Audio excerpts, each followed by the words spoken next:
السلام عليكم ورحمة الله وبركاته. إن شاء الله تكونوا جميعا بخير. إذا حسيت إن جهاز الكمبيوتر بتاعك سواء كان لابتوب أو ديسكتوب بقى بطيء ومش زي الأول، فالحل هيكون في شوية خطوات بسيطة بتعملها علشان تسرع الويندوز، وبعدها أكيد إن شاء الله هتحس بالفرق. بس خليكم معنا لآخر الفيديو وإن شاء الله هتستفيدوا. يلا بينا.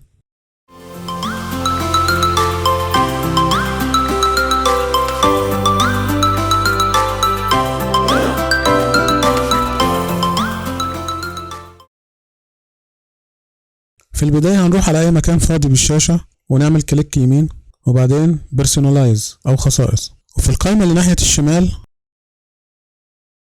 هنروح على colors أو الألوان ونضغط عليها، وبعدين هتيجي هنا عند كلمة transparency effects أو خصائص الشفافية، هتلاقيها مفعلة on، فهنعملها off لأن دي بتاخد من رامات الجهاز علشان لما تفتح أي قائمة يتحكم لك في شفافية الخلفية اللي وراها، وطبعا هي ملهاش أي لازمة وتقدر تستغنى عنها.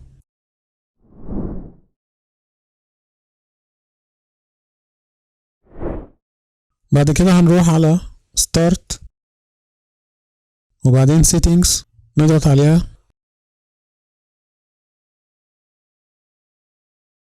بعدين applications أو التطبيقات، ممكن نكتب اسم التطبيق هنا بس احنا هندور على تطبيق الوان درايف،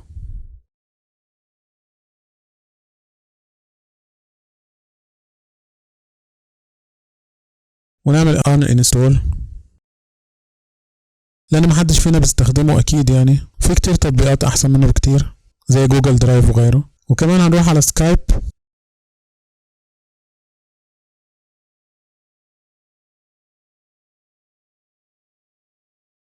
ونعمل uninstall.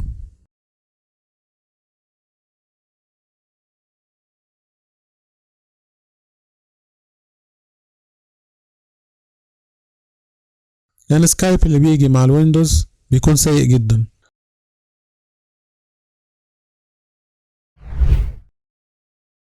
كمان هنروح على قائمة start بعدين settings،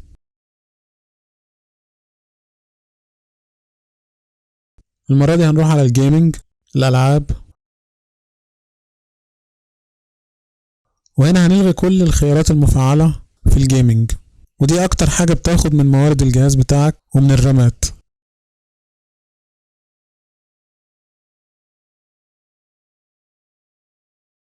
ومن القائمة اللي ناحية الشمال هندخل عليهم كلهم ونقفل كل الخيارات المفعلة.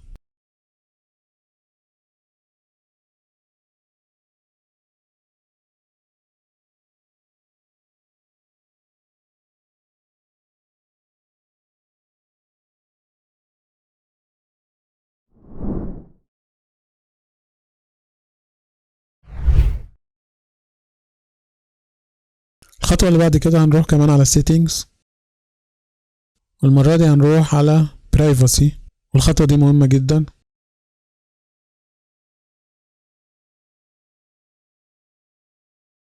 هننزل تحت background applications أو background apps، وهي دي التطبيقات اللي بتشتغل في الخلفية. هتلاقي عندك تطبيقات كتير جدا بتشتغل معاك في الخلفية،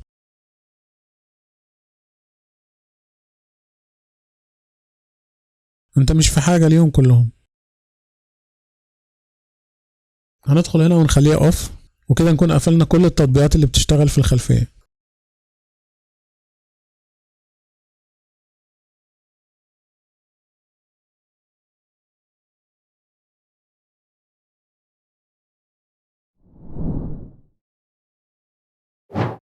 الخطوة اللي بعد كده كمان هنروح على start، بس المرة دي هنضغط كليك يمين علشان تظهر run. هيفتح معك المربع البحث ده وهنكتب جواه temp،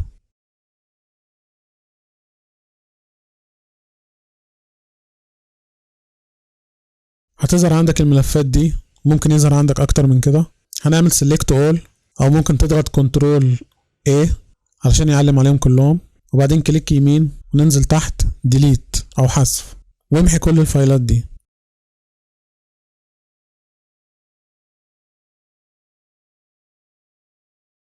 نرجع ندخل على start ونعمل كليك يمين وبعدين run.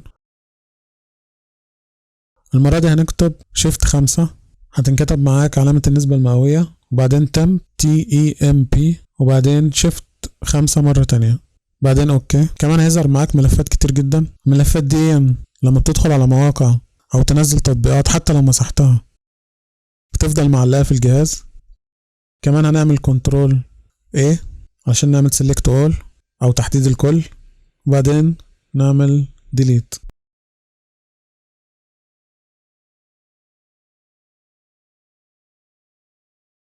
لو ظهرت معاك المربع ده بيكون فيه فايلات ما ينفعش تتمسح، هتعمل سكيب او تخطي مش مشكلة كمان مرة لحد ما يتمسحوا معاك الملفات اللي مش محتاجة الجهاز. في الخطوة اللي بعد كده هنروح على this computer او ممكن تكون مكتوبة عندك my computer، كليك يمين وننزل تحت properties او خصائص.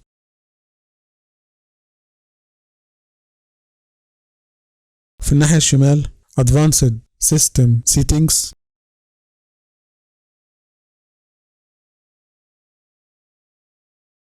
هتفتح معاك هنا على advanced. حتى لو كنت انت على اي حاجة تانية زي هاردوير او كمبيوتر نيم تتأكد ان انت موجود على advanced وبعدين settings. هتفتح معاك القائمة دي وهتلاقي اغلبهم متعلم عليهم علامة الصح. اهم حاجة الخيار ده show thumbnail instead of icon، او معناها ان هو يظهر لك صورة مصغرة من الفايلات او الصور علشان تظهر معاك، وهي مش مفيدة قوي لناس كتير. بص هنا الفايلات بيطلع منها صور مصغرة بتبين لك ايه اللي جواها، وطبعا الكمبيوتر بيستهلك كتير من الموارد علشان يقرأ كل الصور اللي داخل الملف علشان يبين لك منها صور مصغرة. فهنشيل علامة الصح اللي قدامها. لما نشيل علامة الصح نضغط عليها، بص مثلا هنا، وحتى الصور العادية كمان اتقفلت. وانت تقدر تستغنى عن الخيار ده بان الصور المهمة بالنسبة لك تحط لها اسم معين تعرفها بيه، وكمان الملفات، واظن اغلبنا بيعمل كده. والناس اللي عندها اجهزة ضعيفة او متوسطة تلغي كمان الخيارات دي وهتفرق معاك كتير. ال3 خيارات دول خليهم متفعلين. طبعا تقدر توقف الفيديو وتتأكد منهم.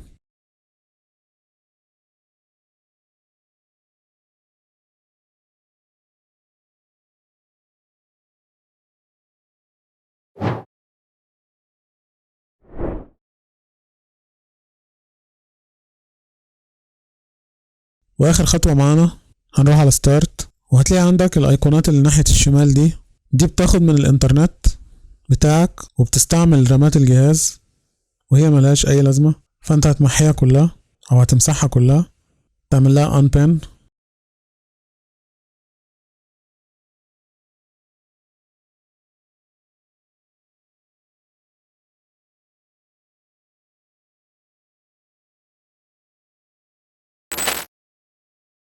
وبكده نكون خلاص وصلنا لنهاية الفيديو.